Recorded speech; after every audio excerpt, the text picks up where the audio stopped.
আমি সংশ্লিষ্ট পুলিশ কর্মকর্তাকে ফোন করছিলাম, সে আমাকে বলে যে এত বড় বিএনপি নেতার বাড়িতে তারা ধরার জন্য যাওয়া যাবে না। যে দেশের যে রাষ্ট্রপতি শাহাবুদ্দিন চুপ্পু, সে হলো মালয়েশিয়ান সিটিজেন এবং দুবাইয়ের সিটিজেন। এই ধরনের একটা দুর্নীতিবাজ কিভাবে দেশের রাষ্ট্রপতি হয়? আমি যে ধানমন্ডিতে থাকি, জাস্টিস আমিন আহমেদ ফাউন্ডেশন, সেটা তাপসের নেতৃত্বে গত 16 বছর খাইছে আওয়ামী লীগ। এখন বিএনপির নেতৃত্বে মনে করেন 8 কোটি টাকা ভাড়া খাইতে আছে, বিল্ডিং দখল হয়ে গেছে।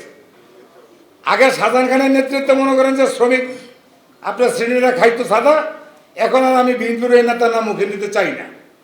তা আমি গতকালকে একটা পোস্টে লিখছিলাম যে মাননীয় প্রধান উপদেষ্টার দপ্তরের খুব কাছাকাছি একটা বড় ডাকাত, বড় দুর্নীতিবাজ অবস্থান করতেছে।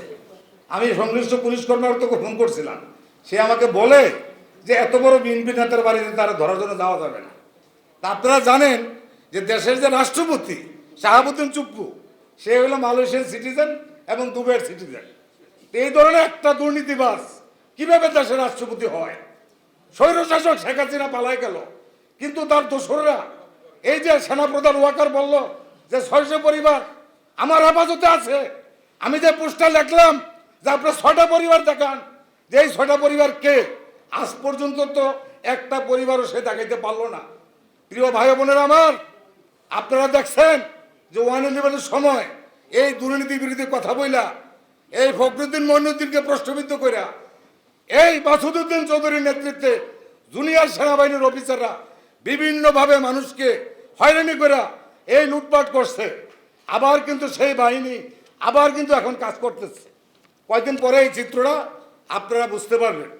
তা আমি একটা কথাই শুধু বলতে চাই যে এই দক্ষিণ এশিয়ার সবচেয়ে উন্নত দেশ জাপান, তারপরে আপনার সিঙ্গাপুর, সেই সিঙ্গাপুরের যে লি কুয়ান ইউ, উনি ওনার দেশটাকে সুন্দরভাবে তৈরি করে উনি যোগ্য উত্তরাধিকার রেখে গেছেন। সেই উত্তরাধিকারের মাধ্যমে রাষ্ট্রপতি প্রধানমন্ত্রীর ছেলে অপরাধ করলো, সেখানে দণ্ডপ্রাপ্ত হয়। এই এশিয়া উপমহাদেশের সবচেয়ে যিনি বেশি প্রধানমন্ত্রীর দায়িত্ব পালন করেছেন, তিনি হলেন অধ্যাপক ডাক্তার মাহাথির মোহাম্মদ। তিনি চিকিৎসা শাস্ত্রের একজন ডাক্তার। উনি তৃণমূলের নেতাও ছিলেন না, কোনো রাজনৈতিক নেতাও ছিলেন না, কিন্তু উনি জঙ্গলটাকে মালয়েশিয়ার কাছাকাছি নিয়ে গেছেন। আমি আপনাদের কাছে একটা অনুরোধ করতে চাই, আপনারা অনেক কথা শুনলেন, আমি সমর্থন করি। দেশের প্রধান সমস্যা হলো দুর্নীতি, এইটা হলো একটা বার সমস্যা। আর বাকি যে সমস্যা ওইটা মাত্র 10% আমার হিসাবে, 90% সমস্যা হলো দুর্নীতি।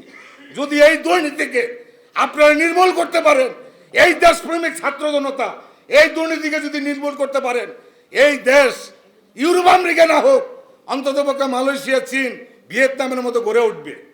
তাই আপনাদের কাছে আমি আহ্বান জানাই, গত 18ই আগস্ট আমরা সারা বাংলাদেশ থেকে প্রায় 10,000 লোক নিয়ে দুর্নীতি বিরোধী সমাবেশ করেছি। প্রধান উপদেষ্টার কাছে 11 দফা দাবি পেশ করেছি, জাতিসংঘের মহাসচিবের কাছে আমরা দাবি পেশ করেছি।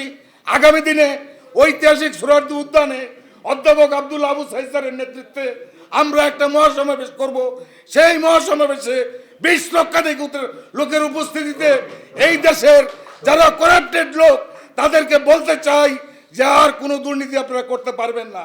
আমরা ঘর থেকে, বাড়ি থেকে, মহল্লা থেকে, পাড়া থেকে, ইউনিয়ন থেকে, পৌরসভা থেকে, উপজেলার থেকে, জেলার থেকে, বিভাগ থেকে এবং রাজধানী সহ সর্বত্র আমরা পাহারা দিতে চাই। আমি একটা কথা বলতে চাই যে আমরা অনেক সুন্দর সুন্দর কথা বলি, কিন্তু নিজেরা কিন্তু জীবনে প্রতিপালন করি না। আর মুখে এক, অন্তরে আর এক, এর নাম মুনাফেক। এই মুনাফেকে কিন্তু মহান স্রষ্টা ক্ষমা করবে না। আজকে এখানে আপনারা যারা আসছেন, আপনাদের কথা এবং কাজে যাতে নাকি আগামী দিনে জাতির প্রত্যাশা পূরণ হয়, সেটার জন্য আমি মহান আল্লাহ তাআলার কাছে আমি প্রার্থনা করি। প্রিয় ভাই বোনেরা, আপনারা জানেন যে দেশের যে বর্তমান সামগ্রিক যে অবস্থা, এখানে ক্ষমতার পট পরিবর্তন হয়েছে, কিন্তু দুর্নীতির যে সিস্টেম সেটার কিন্তু কোনো পরিবর্তন হয়নি।